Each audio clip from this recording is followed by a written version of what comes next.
Hi friends, എല്ലാവർക്കും പുതിയൊരു വീഡിയോയിലോട്ടേക്ക് സ്വാഗതം. ഇന്നത്തെ വീഡിയോയിലൂടെ ഷെയർ ചെയ്യാൻ വേണ്ടി പോകുന്നത് ഒരു ഉത്സവത്തിൻ്റെ വിശേഷങ്ങളാണ് കേട്ടോ. അതായത് കണ്ണൂർ ജില്ലയിലെ ചെറുകുന്ന് ശ്രീ അന്നപൂർണേശ്വരി ടെമ്പിൾ ഉത്സവമാണ് കേട്ടോ. നല്ല അടിപൊളി ഉത്സവമാണ്. ഇവിടുത്തെ വെടിക്കെട്ടായാലും ഇവിടുത്തെ കാഴ്ച വരവ് കാര്യങ്ങൾ, ഉത്സവം, ഇതൊക്കെ നല്ല അടിപൊളിയാണ്. എന്താ പറയുക, വീഡിയോ നിങ്ങൾ സ്കിപ്പ് ചെയ്യാതെ തന്നെ കാണാം കേട്ടോ. പിന്നെ ഭയങ്കര ആൾക്കാരാണ് ഈ ഒരു ഉത്സവം കാണാൻ വേണ്ടിയിട്ട് ഇവിടെ എത്തുക. 7 ദിവസത്തെ ഉത്സവമാണ്. ഇതിപ്പം 4ാമത്തെ ദിവസമാണ് നമ്മൾ പോകുന്നത്. മൂന്നാമത്തെ ദിവസം അവിടെ ഒരു മാമനുണ്ട് കേട്ടോ, നമുക്ക് റിലേറ്റീവായിട്ട് ചെറുകുന്ന ഭാഗത്ത്. അപ്പോൾ 3ാമത്തെ ദിവസം മാമൻ ക്ഷണിച്ചിട്ട് നമ്മൾ പോയിട്ടുണ്ടായിരുന്നു. അപ്പോൾ നമുക്ക് തോന്നി പിറ്റേന്നും കൂടെ വരണമെന്ന്. കാരണം വെടിക്കെട്ട് നല്ല കിടിലനാണ് കേട്ടോ. അപ്പോൾ ഇന്ന് നമുക്ക് അമ്പലത്തിൻ്റെ ഉള്ളിലെ വിശേഷങ്ങൾ കാണാം കേട്ടോ.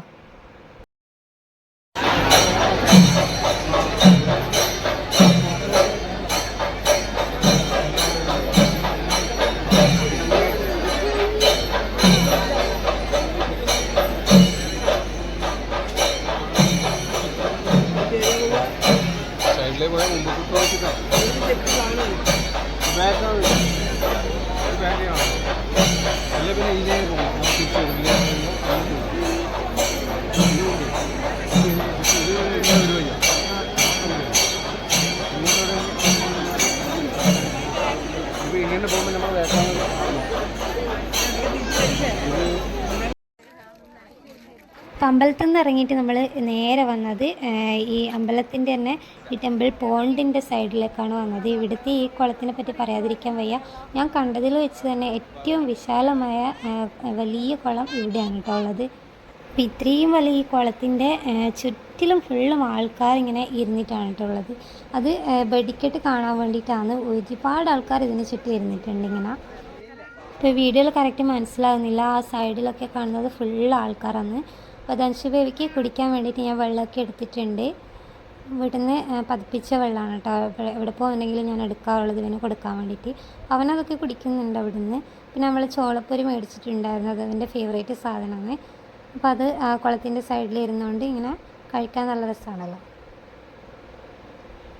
ഇവന് പൊതുവേ വലിയ ശബ്ദങ്ങളൊക്കെ പേടിയായിരുന്നു. എങ്കിലും വിഷുവിന് നമ്മൾ പടക്കങ്ങളൊക്കെ പൊട്ടിച്ചപ്പോൾ ആ പേടി കുറഞ്ഞിട്ടുണ്ട്. അതുകൊണ്ട് ഇവിടുത്തെ വെടിക്കെട്ട് വലിയ കുഴപ്പമുണ്ടാകുന്നില്ല എന്ന് തോന്നും കേട്ടോ. പിന്നെ നമ്മൾ അത്ര അടുത്തൊന്നും അല്ലാത്തത് കൊണ്ട് വലിയ പ്രശ്നം. നമ്മൾ കുറേ ദൂരത്താണ് വെടിപൊട്ടിക്കുന്ന സ്ഥലം നമ്മൾ തമ്മിൽ ഒരുപാട് ഡിസ്റ്റൻസ് ഉണ്ട് കേട്ടോ. ഓരോ ദിവസത്തിലും വിവിധ ദേശവാസികളുടെ വെടിക്കെട്ടാണ് ഉണ്ടാവാറുള്ളത്. ഇന്നത്തേത് കണ്ണപുരം ദേശവാസികളുടെ അതിഗംഭീരമായ വെടിക്കെട്ടാണ് കേട്ടോ. വെടിക്കെട്ട് ഇപ്പോൾ തുടങ്ങാറായിട്ടുണ്ട്. എല്ലാവരും നോക്കിയിരിക്കുന്നുണ്ട് കേട്ടോ ഒന്ന് സ്റ്റാർട്ട് ചെയ്യാൻ വേണ്ടിയിട്ട്. അപ്പോൾ നമുക്കിനി കണ്ണപുരം ദേശവാസികളുടെ അതിഗംഭീരമായ വെടിക്കെട്ട് കാണാം.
നോക്കാൻ തുടങ്ങി ഇത്ര ഗ്യാപ്പ്.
അപ്പോൾ വെടിക്കെട്ട് കഴിഞ്ഞിട്ടുണ്ട്. നമ്മൾ തിരിച്ച് ചന്ത കയറാൻ വേണ്ടിയിട്ട് പോവുകയാണ് കേട്ടോ. അപ്പോൾ ഈ വെടിക്കെട്ട് നിങ്ങൾക്ക് ഇഷ്ടപ്പെട്ടെങ്കിൽ തീർച്ചയായും കമൻറ്റ് ചെയ്യാം കേട്ടോ ഗൈസ്. അപ്പോൾ പഴയകാല മിഠായികളൊക്കെ ഇവിടെ നെസ്റ്റ് അടിച്ച് നിൽക്കുന്നുണ്ട് കേട്ടോ. നമ്മൾ അതൊന്നും മേടിച്ചിട്ടുണ്ടായിരുന്നില്ല. അപ്പോൾ നമ്മൾ മറ്റുള്ള കുറേ സാധനങ്ങൾ നമ്മൾ മേടിച്ചിട്ടുണ്ട്. അതിൻ്റെ ഒന്നും വീഡിയോ എടുത്തിട്ടുണ്ടായിരുന്നില്ല കേട്ടോ. അപ്പോൾ ധൻഷുവിന് എവിടെ പോയാലും വണ്ടി ആവശ്യമുണ്ടല്ലോ. അപ്പോൾ അതിന് അവൻ്റെ ഫേവറേറ്റ് വണ്ടി അവൻ എടുത്ത് പിടിച്ചിട്ടുണ്ട് കേട്ടോ. പൊതുവേ എവിടെ പോയാലും JCB ആണ് ആളെ സെലക്ട് ചെയ്യാറില്ല. ഇതെന്തോ ഭാഗ്യത്തിന് ജീപ്പാണ് കിട്ടിയേക്കുന്നത്. അപ്പോൾ ഇവിടുത്തെ ഒരു റേറ്റ് കാര്യങ്ങൾ പറയുകയാണെങ്കിൽ കുറച്ച് റേറ്റ് അധികം പോലെയാണ് എനിക്ക് തോന്നുന്നത്. ഇവിടെ പോയിട്ടുള്ളവർ നിങ്ങൾക്ക് എന്താണ് തോന്നുന്നുള്ളതൊന്ന് കമൻറ്റ് ചെയ്യട്ടെ, ഈ വീഡിയോ കാണുന്നവരുണ്ടെങ്കിൽ. പാൻസിനും അതിനൊക്കെ നമുക്ക് ചിലപ്പോൾ നമ്മുടെ കണ്ണൂരും തലപ്പറമ്പിലൊക്കെ ഇതിലും ചീപ്പ് റേറ്റിന് കിട്ടാറുണ്ട്. അതുകൊണ്ടാണ് ഞാൻ അങ്ങനെ പറഞ്ഞത്. അപ്പോൾ ഇത് നല്ല നല്ല പഴയ കാല മിഠായികൾ എന്താ പറയുക ഇവിടെ ഒരുപാട് ഇതുപോലെ വിൽക്കാൻ വേണ്ടി വെച്ചിട്ടുണ്ട്. അപ്പോൾ ഇതിപ്പോൾ എല്ലായിടത്തും ഉള്ളതുകൊണ്ട് തന്നെ ഇതിനോടുള്ള ഒരു ഇൻട്രസ്റ്റ് പോയി. അതുകൊണ്ട് നമ്മളത് മേടിക്കാൻ നിന്നില്ല. അപ്പോൾ നമ്മൾ ഇവിടെ നിന്നൊക്കെ ഓരോരോ സാധനങ്ങൾ എടുത്തിട്ടുണ്ടായിരുന്നു. അതാണ് ഞാൻ ഇതൊക്കെ കാണിക്കുന്നത്. അപ്പോൾ ഞാൻ പനങ്കൽക്കണ്ട് എടുത്തിട്ടുണ്ട്. ഞാൻ മോന് കുറുക്കൊക്കെ കാച്ചുമ്പം ഇതിന് പനങ്കൽക്കണ്ടാണ് ഇടാറുള്ളത്. അതുകൊണ്ട് അത് കണ്ടപ്പോൾ എടുത്തതുള്ളത്. അവൻ്റെത് വീട്ടിലുള്ളത് കഴിഞ്ഞിട്ടുണ്ടായിരുന്നു കേട്ടോ. അപ്പോൾ നമ്മളിവിടെ പോയാലും ഐസ്ക്രീം മുഖ്യമാണല്ലോ. എൻ്റെ ഫേവറേറ്റ് ഐസ്ക്രീമാണിത്. അപ്പോൾ നമ്മൾ ഇതൊക്കെ ലാസ്റ്റ് ഐസ്ക്രീമാണ് കേട്ടോ. നമ്മൾ ഒരുപാട് സാധനങ്ങൾ ഇവിടുന്ന് മേടിച്ചിട്ടുണ്ടെങ്കിൽ അതൊന്നും വീഡിയോ എടുക്കാൻ വേണ്ടി പറ്റില്ല. എന്താ റോഡിൽ ഫുള്ള് വെടി പൊട്ടിയതിൻ്റെ കടലാസ് കാര്യങ്ങളൊക്കെയാണ്. നമ്മൾ വണ്ടി എല്ലാം കയറിയിട്ടുണ്ട് തിരിച്ച് പോകാനായിട്ട്. നമ്മൾ മേടിച്ച സാധനങ്ങളൊക്കെ ബാക്കിൽ വെച്ചിട്ടുണ്ട്. അപ്പോൾ ഇന്നത്തെ ഉത്സവ വിശേഷങ്ങൾ നിങ്ങൾക്ക് ഇഷ്ടപ്പെട്ടു എന്നുണ്ടെങ്കിൽ തീർച്ചയായും ലൈക്ക് ചെയ്യുക, ഷെയർ ചെയ്യുക, കമൻറ്റ് ചെയ്യുക. പുതിയൊരു വീഡിയോയിൽ കാണാം. ബൈ.